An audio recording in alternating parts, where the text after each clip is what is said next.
Olá, está no ar o Jornada, o programa produzido pelo Tribunal Superior do Trabalho em parceria com os 24 Tribunais Regionais do Trabalho. Aqui você acompanha ações e projetos da Justiça do Trabalho para melhorar os serviços prestados ao cidadão. No programa de hoje, vamos até Fortaleza fazer um verdadeiro raio-x do Tribunal Regional do Trabalho do Ceará. Instalado em 1946, esse TRT investe na conciliação e conta com as facilidades do Processo Judicial Eletrônico, PJE, para tornar as atividades mais céleres. No quadro Saúde e Segurança no Trabalho, vamos mostrar qual a posição correta das cadeiras que utilizamos no trabalho para manter a ergonomia e assim evitar doenças e acidentes no serviço. Também vamos até Cuiabá, sede do TRT de Mato Grosso, que faz um alerta à população sobre e-mails falsos, muito parecidos com correspondências oficiais.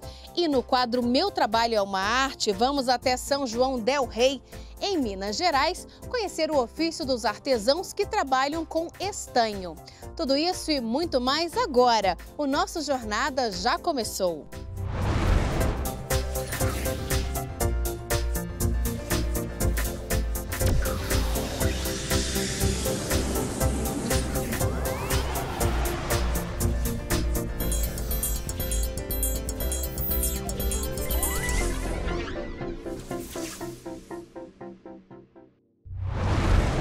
Instalado em 1946, o Tribunal Regional do Trabalho do Ceará investe na conciliação e conta com a ajuda do Processo Judicial Eletrônico, PJE, para tornar a prestação jurisdicional ainda mais célere.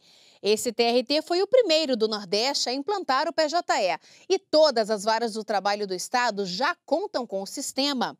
É o que você confere agora no quadro Raio X.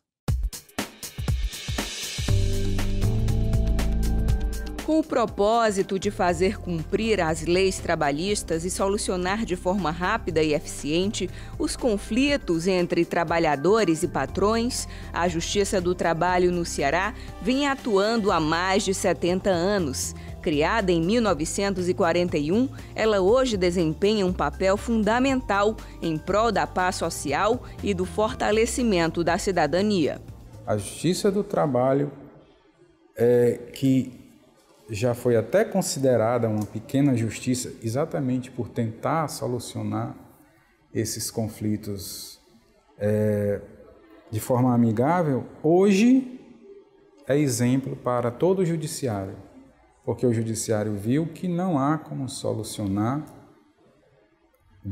por sentença a infinidade de processos que hoje chegam ao Poder Judiciário. Se não houver essa conciliação, infelizmente, os processos vão se arrastar por anos e anos. E a Justiça do Trabalho viu isso em primeiro lugar.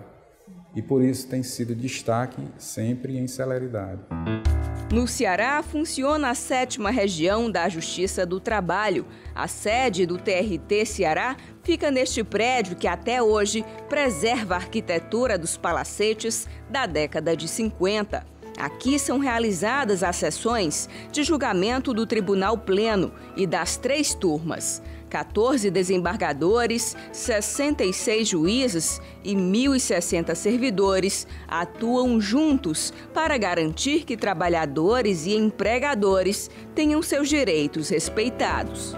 Atualmente, o Ceará possui 37 varas do trabalho, sendo 18 na capital e 19 no interior. Só em 2014, trabalhadores e empregadores ingressaram com mais de 51 mil novos processos. Deste total, 41% foram resolvidos por meio de acordos, demonstrando a vocação da Justiça do Trabalho para a conciliação. O servidor Fernando Freitas, que trabalha como analista judiciário há quase 10 anos, revela o quanto é gratificante fazer parte do quadro de servidores do tribunal. Nesses 10 anos, é interessante que eu tive a oportunidade de passar por diversos setores, mas sempre na área fim, né? Eu iniciei nas varas de Fortaleza e logo em seguida eu fui para o interior, tive uma experiência em 3 interiores, né? E a gente tem a noção da importância da justiça porque a gente lida diretamente com o público e aí nós recebemos demanda, a gente vê que aquele processo é realmente a história de uma pessoa, é um drama, é um problema que ele quer solucionar e é muito gratificante quando a gente consegue ajudar, né? E assim, essa experiência para mim tem sido muito gratificante. Ao longo de mais de 7 décadas, é possível destacar muitas conquistas que resultaram em avanços históricos para o Tribunal Regional do Trabalho no Ceará. Um deles foi a implantação do processo judicial eletrônico. Na Justiça do Trabalho do Ceará, o processo judicial eletrônico já é realidade desde o ano de 2012. O TRT Ceará foi o primeiro tribunal do Nordeste a instalar um novo equipamento e hoje é referência nacional no assunto. O novo sistema de tramitação de processos foi implementado no Ceará, inicialmente na Vara do Trabalho de Caucaia, e hoje já está presente em todo o Ceará. Isso representa um grande passo rumo à solução rápida e eficiente dos conflitos trabalhistas. O JE foi um progresso fantástico e não foi só da Justiça do Trabalho. O JE é uma conquista do Poder Judiciário. É o Judiciário funcionando mais rapidamente, com mais economia, pela a desnecessidade do papel, né? E pela facilidade com que o advogado e os juízes podem trabalhar cada qual na sua função, através de um simples computador, até de um notebook. Né? O juiz em casa, o juiz no seu final de semana, o juiz quando viaja, ele portando um notebook, ele pode acessar o seu gabinete, despachar e até proferir sentenças à distância.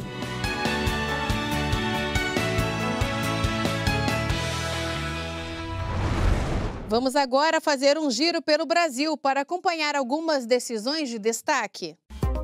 O TRT de Mato Grosso condenou a MSA, empresa cinematográfica, operadora do cinema do Pantanal Shopping, a indenizar em R$10 mil uma ex-empregada assediada moralmente em serviço. A trabalhadora era constantemente acusada de furto pela gerente na frente dos colegas, passando inclusive a atuar sob vigilância de uma supervisora. Além da indenização fixada, o TRT reconheceu a rescisão indireta do contrato e a trabalhadora vai receber todos os direitos previstos em dispensas sem justa causa. As empresas Cavo Serviços e Saneamento e Estre Ambiental foram condenadas pelo TRT do Paraná a indenizar um trabalhador que ficou cego do olho esquerdo após se acidentar com fogos de artifício usados para espantar urubus em um aterro sanitário em Fazenda Rio Grande, na região metropolitana de Curitiba.Ficou demonstrado no processo que medidas de segurança quanto à utilização de fogos de artifício só foram implementadas após o acidente. As indenizações foram fixadas em R$10 mil por danos morais e R$25 mil por danos estéticos, além de pagamento de 100% da remuneração mensal do trabalhador até a data em que ele completar 78 anos. O TRT da 19ª região determinou que a Odebrecht Serviços Participações devolva a um ex-empregado cerca de R$4 mil descontados do pagamento de verbas trabalhistas pelo sumiço de um topógrafo. Segundo o regional, não ficou demonstrado que houve negligência, imprudência ou imperícia por parte do empregado. Além disso, a empresa não disponibilizou nenhum armário ou local adequado para a guarda das ferramentas. Daqui a pouco, no quadro Saúde e Segurança no Trabalho, as dicas de uso correto das cadeiras de escritório para manter a ergonomia e evitar doenças e acidentes. E ainda hoje, no quadro Meu Trabalho é uma Arte, você vai conhecer o ofício dos artesãos de São João del Rei, que fabricam belas peças em estanho. Nós voltamos em instantes.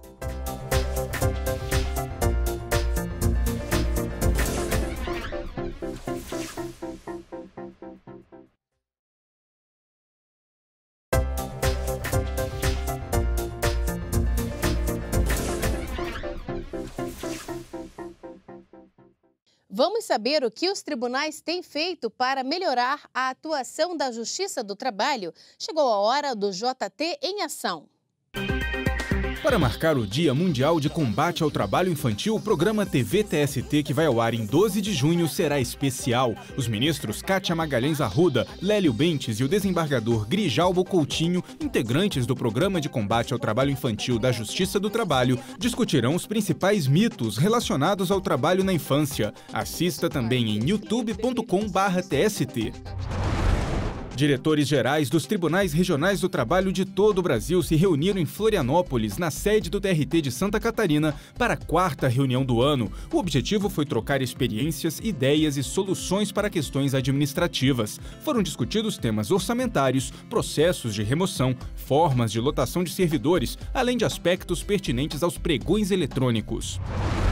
O TRT da 10ª Região, que abrange o Distrito Federal e o Tocantins, promoveu o 2º curso de Táticas Especiais em Segurança de Autoridades. O objetivo foi capacitar os agentes do regional para atuação em ocorrências de altíssimo risco. O treinamento foi aberto para vários órgãos do Poder Judiciário e da Polícia Militar. Hoje, no quadro Saúde e Segurança no Trabalho, vamos saber qual é a posição correta de sentar na cadeira de trabalho para manter a ergonomia.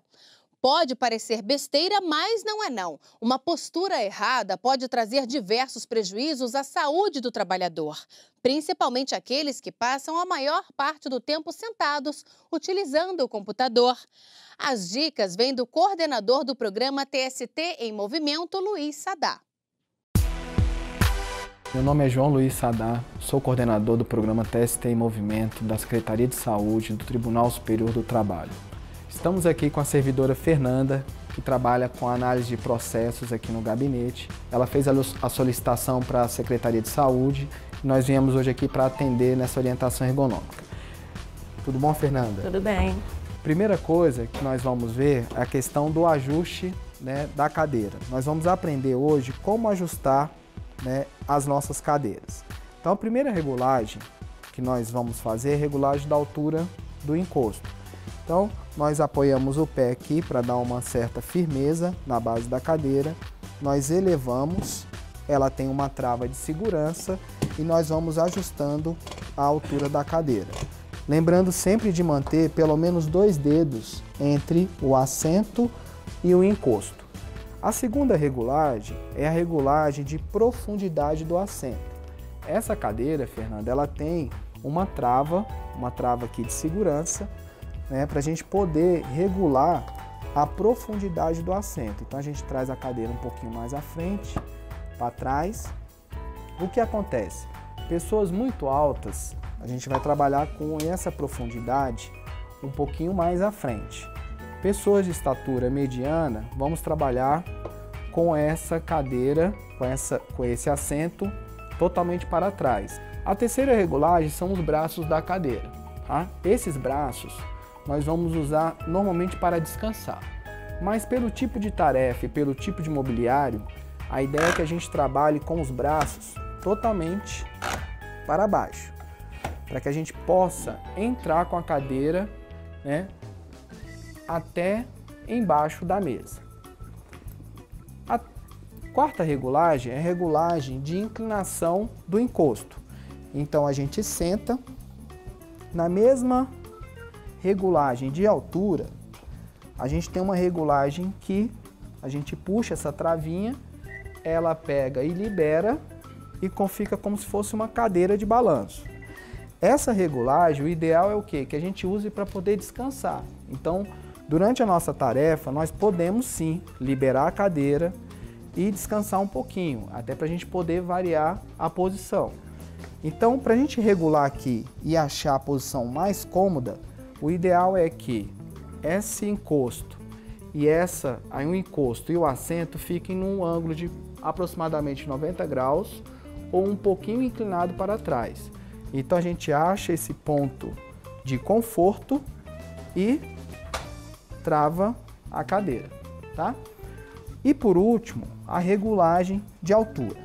Só que essa regulagem de altura, a gente tem que sempre pensar na altura da mesa. Então essa é a última regulagem que nós vamos fazer, ok? Então eu queria que você sentasse. Quando a gente senta e a gente usa totalmente aqui o assento, o ideal é que a gente esteja sentado totalmente para trás, por duas coisas. Primeiro, para a gente poder manter as costas totalmente apoiadas. Segundo, para a gente poder manter as coxas totalmente apoiadas, tá? Lembrando que tronco, cabeça e membros superiores têm peso. Então a gente precisa distribuir esse peso, né, na nossa coxa como um todo. E lembrar de manter os pés sempre apoiados, né? Preferencialmente, no caso aqui, o supedâneo. Então esse supedâneo pode levantar um pouquinho os pés. Esse supedâneo ele vai ficar à frente, você vai apoiar os pés, tá? Lembrando que o supedâneo ele é uma superfície de aproximadamente 45 graus e ele é móvel, movimenta para você ver, justamente para poder aumentar o movimento e melhorar o seu retorno venoso. E sempre os pés apoiados sempre um pouco à frente, nunca na mesma linha aqui, ó, do seu joelho, tá? Porque isso aqui também libera, a gente ganha espaço em relação a essa borda anterior do assento, ok? Obrigada.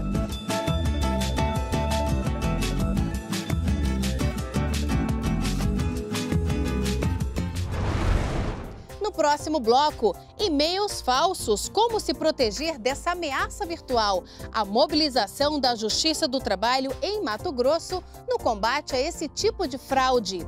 E mais, no quadro Meu Trabalho é uma Arte, vamos até São João del Rei, conhecer o ofício dos artesãos que trabalham com estanho. Nós voltamos daqui a pouco.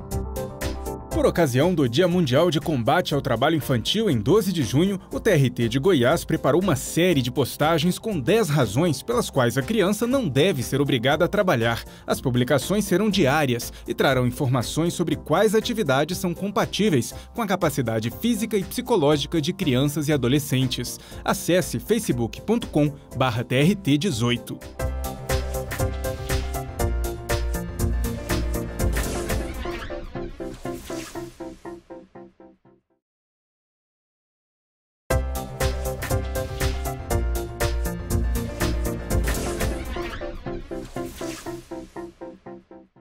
Não é raro as pessoas receberem e-mails falsos, muito semelhantes a correspondências oficiais. Atentos a esse problema, além de investigar a origem e as intenções da fraude, o TRT de Mato Grosso faz um alerta à população sobre como se prevenir desse tipo de ameaça virtual. Em março, Dominique recebeu um e-mail do Tribunal Regional do Trabalho. Na mensagem, ela estava intimada a comparecer com urgência ao TRT, sob pena de penhora dos bens. Quando eu recebi, eu achei muito estranho, porque eu recebi no meu e-mail pessoal e aparentemente era do TRT mesmo.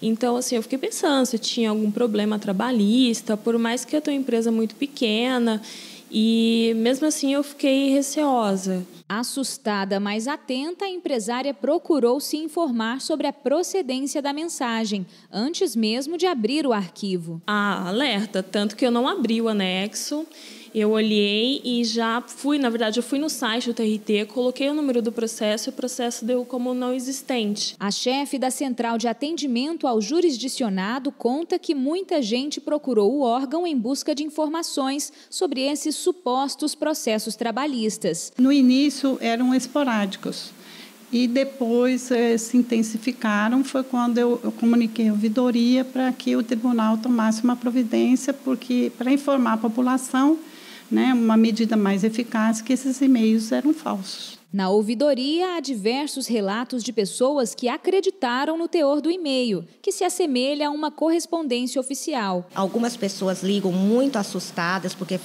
falam, mas eu não tenho ação, como que eu fui encontrada, né?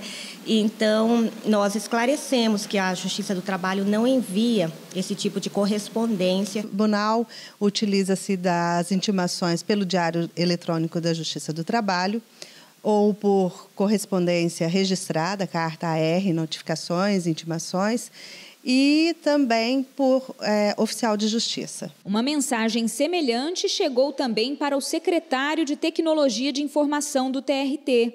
Nesse caso, veio até com dados pessoais detalhados. O servidor explica que quadrilhas de hackers conseguem acesso, por exemplo, ao cadastro da Receita Federal. É que esses dados conferem mais credibilidade à mensagem e isso aumenta a chance de sucesso do golpe conhecido como phishing. Esse tipo de golpe, ele tem como objetivo obter informações, seja de natureza pessoal, bancária, um arquivo relevante, um arquivo pessoal, para permitir uma extorsão. Essa rede de contaminação amplia muito a abrangência da fraude, que já foi registrada em vários TRTs. Eles chegaram a publicar o alerta em site oficial. Além de investigar a origem e as intenções dessa fraude, os TRTs estão organizando ações conjuntas para informar a população sobre como se prevenir contra esse tipo de ameaça virtual. O golpe está se estendendo para quem nem é parte num litígio. Então, nós estamos agora preocupados em dar maior publicidade a essa campanha de divulgação de que a Justiça do Trabalho não encaminha e-mail. Vamos viajar até 1963. Nesse ano, em 2 de março, o então presidente João Goulart sanciona a lei que cria o Estatuto do Trabalhador Rural. É o que você confere agora no quadro Memória JT. 1963, ano em que foi criado o Estatuto do Trabalhador Rural. Assinada pelo presidente João Goulart, a Lei 4.214 mudou a realidade desse profissional. A partir de março de 1963, toda pessoa física que prestava serviços ao empregador rural em propriedade rural ou prédio rústico e recebia salário, conquistou direitos trabalhistas semelhantes ao do trabalhador urbano. Entre eles, salário, criação de sindicato, repouso semanal remunerado, férias, proteção especial à mulher e ao menor e assistência previdenciária, com a criação do Fundo de Assistência ao Trabalhador Rural. Na época, o trabalhador rural representava mais de 50% da população que morava no campo e trabalhava no setor primário da economia.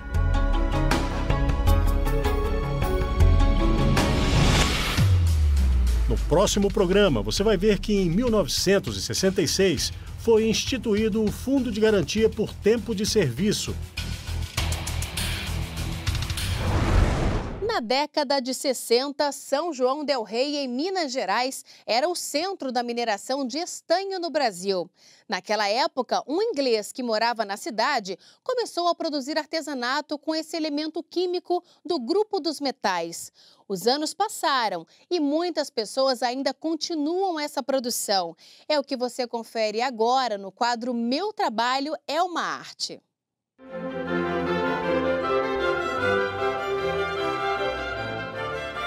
A bela paisagem e os casarões históricos são lembranças vivas do passado. Estamos em São João del Rei, no Campo das Vertentes, a cerca de 180 quilômetros de Belo Horizonte. Aqui ainda é possível encontrar marcas do Brasil colônia. A arquitetura barroca está nas igrejas e nas construções que atraem turistas de todo o país. Mas não é só nas ruas que São João del Rei guarda suas riquezas. O artesanato também garantiu à cidade reconhecimento internacional. A liga feita com a mistura de estanho, cobre e antimônio dá origem a peças como essas. A produção começou nos anos 60 com a chegada de um inglês à região. Na época, São João del Rei era o centro da mineração de estanho no país. O inglês, ele trouxe algumas peças de artesanato estanho e viu que aqui em São João del Rei tinha um artesão que conseguia, com o dom de tornear uma peça de madeira, conseguia tornear essa peça em estanho. Essa foi a ideia de trazer as peças para São João del Rei. Hoje já é difícil encontrar estanho na cidade e a matéria-prima para a produção das peças vem do norte do país. Mas por aqui quase nada mudou no processo de fabricação dos objetos. Primeiro a liga é fundida em um molde de ferro. Depois ela é torneada e lixada para receber acabamento. Agora é a hora da montagem. Cada componente é colado cuidadosamente.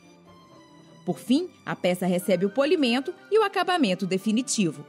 Tudo feito manualmente por artesãos como Zé Maria. Ele aprendeu o ofício ainda jovem e lá se vão quase 40 anos de trabalho. É um trabalho, assim, poderia dizer simples, né? Mas bem gratificante. A gente procura fazer as peças mais próximas possível uma da outra, mas é trabalho manual, a máquina, a função dela é prender e girar as peças. É gostoso, sim. A gente fica muito feliz de ver as pessoas virem, gostar do trabalho, né? Se interessar. E é gostoso, sim. Eu gosto. Não teve outra função tentadora para mudar, não. São João del Rei é a única cidade do país que produz artesanato em estanho. E o trabalho realizado aqui possui até garantia de qualidade. Um selo certifica a pureza das peças. Isso significa que elas não possuem chumbo em sua composição, que são feitas de maneira totalmente artesanal.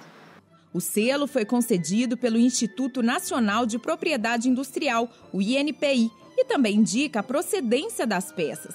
O que quer dizer que os objetos de estanho produzidos em São João del Rei têm a mesma proteção jurídica que um vinho do Porto ou um champanhe da França, por exemplo. A ideia do artesanato estanho sempre foi ter uma liga pura. Que quando começou esse detalhe de liga pura, usava-se um selo X com 2 pontos. Significava ausência de chumbo. O que é? Um chumbo é um metal que você não pode utilizar no artesanato estanho. Hoje, para essa liga ser certificada, nós temos um selo de indicação geográfica de procedência, que existe 42 no país. São João del Rei foi contemplado com esse selo, porque a liga é estanho, cobre e antimônio, e até na montagem hoje nós montamos com bismuto, então é totalmente isento de chumbo. Uma peça feita com estanho pode custar caro. Um castiçal, por exemplo, não sai por menos de R$300. O aumento da matéria-prima foi muito grande. A gente comprava-se uma matéria-prima hoje por R$15, hoje a matéria-prima é por volta de R$70. Então esse já é um desafio. A produção, por ser artesanato também, já não está produzindo mais o artesão de estanho hoje. É uma dificuldade também ter o artesão para se produzir. Na década de 70, uma empresa tinha quase 200 funcionários. Hoje a gente consegue ter no máximo 19, 18 funcionários. Então a gente está com esse desafio. Mas, de acordo com Luiz Cláudio, objetos como esses são passados de geração para geração. Uma peça de estanho você vai trocar gerações. Se você receber hoje, se você tiver um pouquinho de zelo, um pouquinho de cuidado, ela vai trocar gerações na sua família. Ela vai ter aquilo eterno, né? Para você é uma obra de arte na sua casa, né? Esse que é um grande valor do artesanato.